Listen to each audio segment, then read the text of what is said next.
Welcome back, Pyromaniacs. This is Pyromaniac Mo coming at you live once again for a Google Hangout.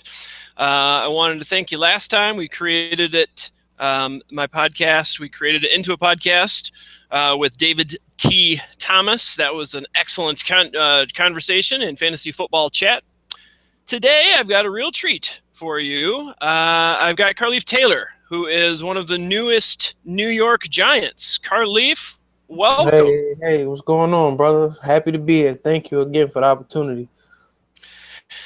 Yeah, absolutely. And I wish I got to say this to more people, but you really, your dreams just came true. This has been a lifelong dream for you. Congratulations. Yeah, thanks, man. I mean, just got to thank the man upstairs, man. Now your dream is a reality. It's crazy, man. Sometimes you're stuck in awe.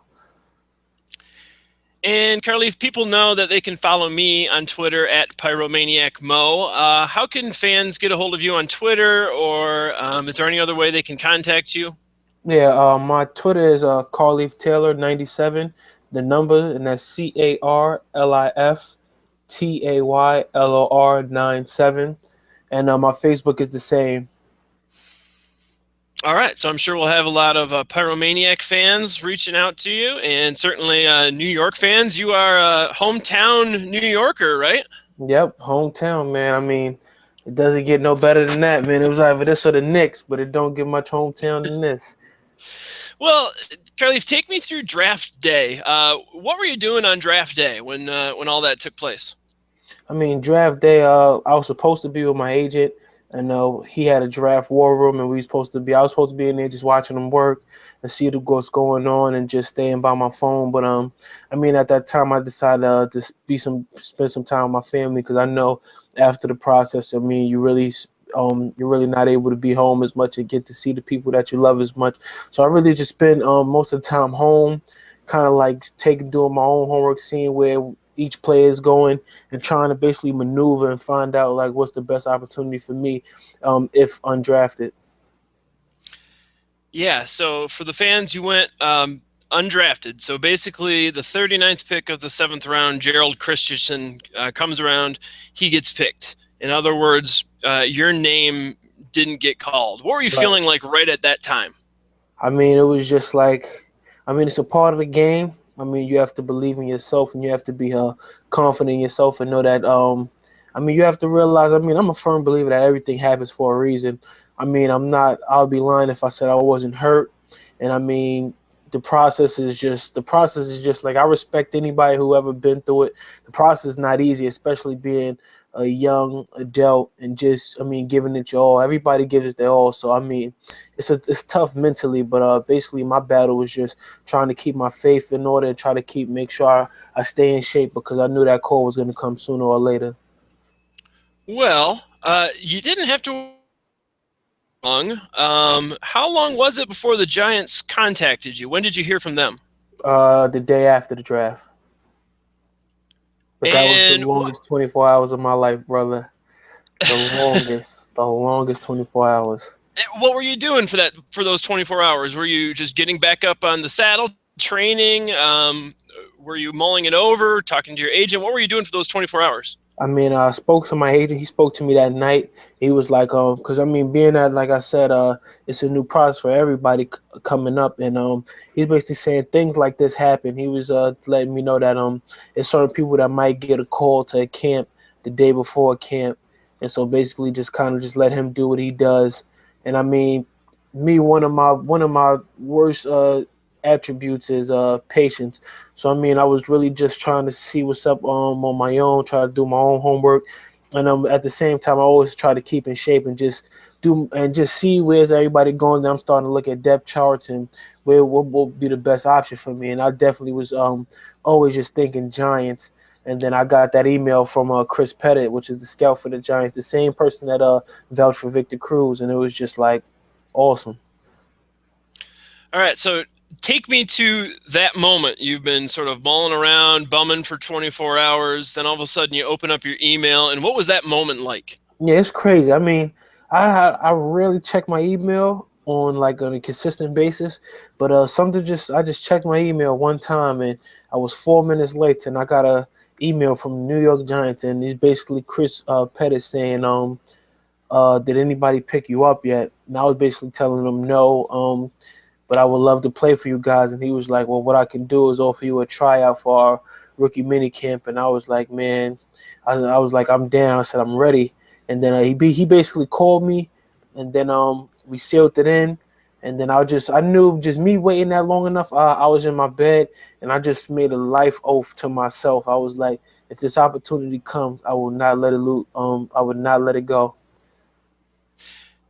And so from that moment, I mean, I'm sure a lot has changed, and you could probably talk for quite a bit on all the things that have changed. But from that moment, what have been some of the largest changes you've gone through? I mean, one, becoming a professional athlete. I mean, it's funny to think about it because, I mean, I just feel like a regular guy, like day to day. I mean, it's just funny that now you're considered a professional athlete. Another thing is meeting the people you look up to, and meeting the people that you like play Madden with and everything. So it's just weird. I mean, you get to see these guys every day, and it's like you got to take yourself out that mindset of being like, oh well, that's Eli, that's Odell, and it's just like that's my teammate, and it's just a beautiful process. It's just like less than 1% is able to do what you do, and when you look statistically, I mean, you can't do nothing but be thankful. Yeah, like I said, I wish I could say this to more people, but congratulations on having your dream come true. Um, Aside from trying not to ask Eli and some of the bigger guys for their autographs and whatnot, what's been some big adjustments for you? Uh, Adjustments wise, it's really not much. I would say the mental aspect of it is way more in depth in regards to like playbook and schematically knowing what you got to do and knowing what everybody else is doing on the field. So I feel like that transition is probably the hardest coming to the next level. But I mean, everybody has talent here, and it's just mainly just your effort, your durability, and basically your endurance to keep it going. And you're currently, are you at rookie camp right now? The rookie camp was only Thursday to Sunday. As of now, we're in the Giants mini camp. So, I mean, from last week till June 19th, we'll be in here with the vets. And I think OTA started in about a week and a half from now. So you've had an opportunity to at least get your feet wet. Take me through a day of rookie camp. What time did you get up? What would you do? What was a day of rookie camp like for you? For the tryouts or for like now, the current mini camp? In the last week, once you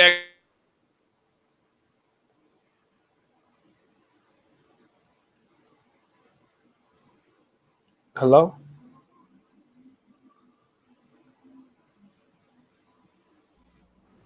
think you might have lost me for a second, but what's it Yeah, been yeah. like? What's it been like for in the past couple days once you've been at the actual rookie camp? What's an average day like for you? Uh, Mondays and Thursday are in high intensity cardio days. But each day starts off with a breakfast. You have a meeting. After the meeting, that's when you do your cardio outside. Then there's some positional drills. Then there's some team drills. Immediately after you're done with the field, the offense and defense split up, so you're with the defense the entire time. Then the defense is in the weight room, and then after that you get lunch, and then after lunch you get tons of more meetings, and basically that's day one. And then the same thing for day two, day three, and they switch up the workouts with Monday starting off with legs, chest. Then Wednesday, Thursday is the same thing, legs, chest, and I mean Thursday, Friday, and Wednesdays is usually the yoga for all the rookies. How's the yoga going? Yoga's cool. It's just tougher than most people would think. That's the real challenge, man. Seeing if you can survive a whole yoga class without falling out of position or a pose. That's the real challenge. Yeah, my wife's a monster at that. I couldn't keep up. Um, so now that you're on the team, how have some of your personal relationships changed? Family, friends, associates? I mean, I blew up all over all my social media. I mean, I'm starting to get Giants fans and people just supporting me.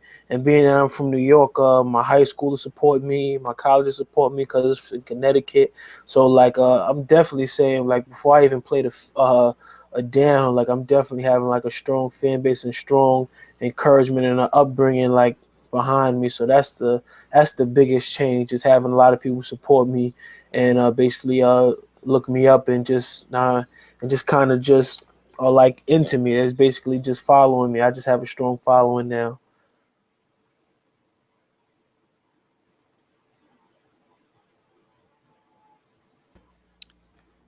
And you seem like a good kid from a decent upbringing. You got your head on straight. Now that you're in the NFL, there's a ton of people associated, trainers and physicians and agents and publicists. It's a huge industry. Not everybody's always going to have your best interests in mind. Some of those predators are out there, people trying to cash in, if you will, on your situation. Have you had to Absolutely. have you had to shield yourself from anyone like that? Have you come across anyone looking to take advantage? I mean, what a lot of people don't know, I mean, is during this process, the money isn't that high. I mean, game day is when you really start getting paid. I mean, you do get paid to attend mini camp and stuff, but it's not as much as people think. But I mean, as of now, I mean, if I really cherish you, I would rather help you grow a garden and feed you a plate of food. If you understand what I'm saying, what good is it me giving you money if I can't let it be residual? You get what I'm saying? So, I mean, I went to school for business, so I will always try to help the people around me and the people that I cherish, help start a career in any kind of aspect or anything related towards me, or if it's not towards football, instead of just giving out money to people that need it, because all that's gonna do is just bring them back again. At Pyro, we say teach a man to fish as opposed to feed him a fish for a day. Exactly. Grow, Exactly. I like that. Grow a garden rather than give him a plate of food. Um, let's go to you on the field. You're a very versatile player. They've got you, I believe, at right tackle. Is that correct? Yep. Right tackle. Is that where you'd like to be? That's what I was playing in. When we was doing the 4-3 in college, I was playing right tackle. But being that I'm just used to playing everything, I mean, never really bothered me.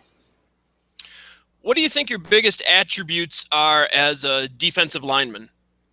I would say very quick feet, very quick hands, strong physicality, and just my natural size is it just commands a double team. I don't think a one-on-one block would be fair. And what techniques are you currently working on developing in the NFL? As of now, I'm just trying to tighten everything up in general and become a more fluid pass rusher as well. Going back to your college days, I'm sure we might have some people look you up on YouTube. If there's one game that you could show people, which one would it be and why? Um, hmm. One game it could be uh oh, that's a tough one. I'll probably say versus Assumption College. That was usually one of my bigger games, and if I'm not mistaken, I had 11 tackles that game from a nose, from a zero technique. All right. Yeah, you played a lot. Did you play more at the nose or tackle? I was blessed enough to have 2 years of each at college, so it was a almost even amount. But you'd rather play where you are now, tackle, or you like both? I like both. I mean, nose is definitely more physical and more it's more tenacious, but defensive tackle is a little more finesse. But either or is fine with me. And so the game versus Assumption, you had 11 tackles. Is there one specific play or tackle or something that comes to mind? No, not really. I mean, when I'm playing, it's kind of like it's just like how you see people that like perform like musicians when they say it's like something that takes over them. I feel like when I play, I feel like it's like me playing Madden. It's like I know what I'm doing and I'm controlling myself, but it's bigger than me. It's just more to it. It's just I don't know. It's just I don't know. It's almost like an aura that takes over you. It's just something unexplainable. Well, I was watching your aura, as you say, on some game film of yours. I was really impressed with your hands. It kept the linemen at bay. They never seemed to get under your pads, and you always seemed to shed a would-be blocker right at the exact moment the back seemed to pick a side. At the same time, you were pretty quick to collapse a pocket. What do you like better? Wrapping up a running back coming at you or dropping a quarterback for a loss? Honestly, and this might not be something that everybody hears, but I love stopping the run. That's just what I do. That is something. I mean, I take more pleasure in that than hitting the quarterback. And when you say stopping the run, sometimes on the line, you got to just absorb offensive linemen, correct? And let your backer get the guy? Do you want to take up as many offensive men as you can or be the guy to wrap them up? I mean, at the end of the day, as long as it get us the win, I'll take on all five if needed. I mean, I'm really not a stats guy. I just like to do my job, and if I could do extra, which is make the play, then that's what I do. But if I got a great linebacker behind me, then why not let him go full speed in that hole? Now that you've reached the pinnacle, Carlif, you've made it to the NFL, your dreams come true. You know, when you think about football, why have you done it so long? What's the one thing that you just love? Is it the winning? Is it the locker room, the camaraderie? What is it that drives you? I mean, it's a little bit of everything, but it's just the love of the game. You just love everything about it, man. I like putting my hand down. I like that 3-point stance. I like my teammates. I like the aura. I like tackling. I just like being as physical as I can. It's just, I mean, to play this game, man, you got to be tough. And it's a good outlet for people who go through a lot of stuff. And I came from a tough upbringing, and it really just when I first started playing, it kind of was like my mediator. This was what I was doing to release my issues on and off the field. And I mean, from then on out, it's just something you love to do. I mean, I wish the season was all year long if it could. That's awesome. They say there's been a lot of talk about the damage that football can do to the human body. You've got players retiring far earlier and former players talking about it. Is that a concern at all? No, I mean, I play the game, and I mean, now that I mean, we're blessed with the science we have today to really know about your body a little more and take care of yourself. But I mean, you could hurt yourself. You could hurt yourself walking across the street. I mean, you just really have to be conscious of what you're doing, and you also have to spend just as much time you do training with recovering your body. But I mean, that's something we, as an athlete, you know what you're doing, and it's risk versus reward. I feel like if you play fast, you won't get hurt. And have you been talking to any of the other guys to take advantage of the science? Have you been doing anything new to take care of your body? I mean, I don't know, dietary, new stretches, yoga. I mean, manicures. Have you been doing anything new since you got to New York?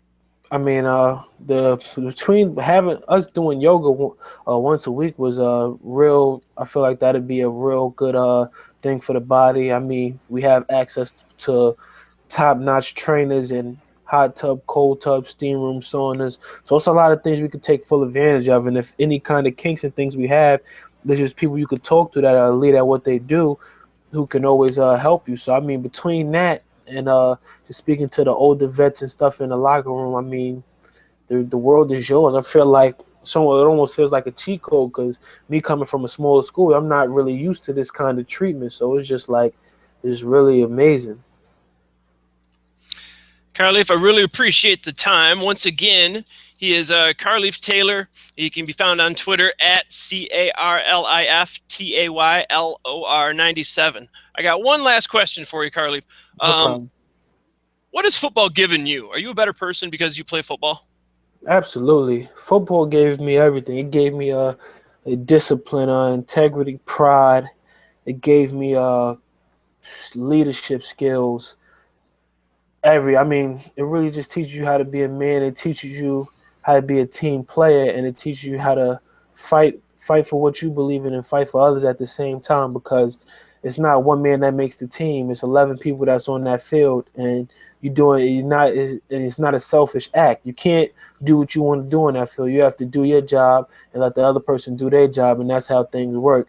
And that's the difference between this sport and basketball, where you could have a LeBron James who could basically save you out of a drought. I mean, for football, you really need everybody gelling together. So it teaches you teamwork, leadership, integrity, and all of the above.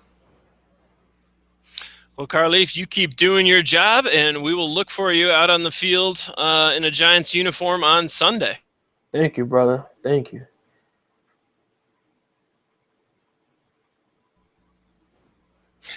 Once again, Carlif Taylor. Carlif, is there any last parting words we might have cut out there at the last bit? But anything else you want to say? And like I said, congratulations, and we'll look for you on Sundays, and all the best. I appreciate you, man. I just want to say thanks again for the opportunity, and I have fun. And thanks to everybody that's watching, man. I mean, keep rooting, man. Giants pride, man. Shout outs to all the G men out there, man. We here to win. All right, Carlif Taylor. God bless. All right, Thank you God very bless you, brother. much. All right, take care.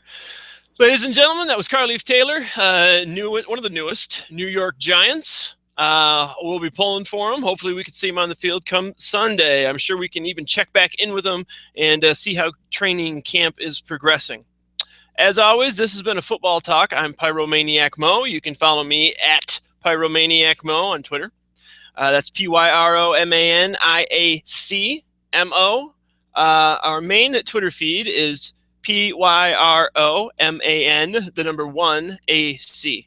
Also, just a couple promo bits right now. We've got the Draft Kit version 2, which should be hitting stores and websites near you.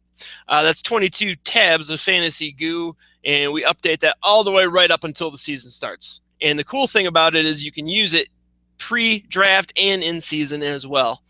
Be on the lookout for Pyro Pro. That's going to be coming at you soon. All sorts of great fantasy goo, in-season insight. Certainly we've got the regular pyromaniac.com and the weekly podcasts where the boys will be coming at you 52 weeks a year. And we might even try to start stepping that up as the season approaches. All right, ladies and gentlemen, thanks for your time. Keep up the fantasy goo. God bless.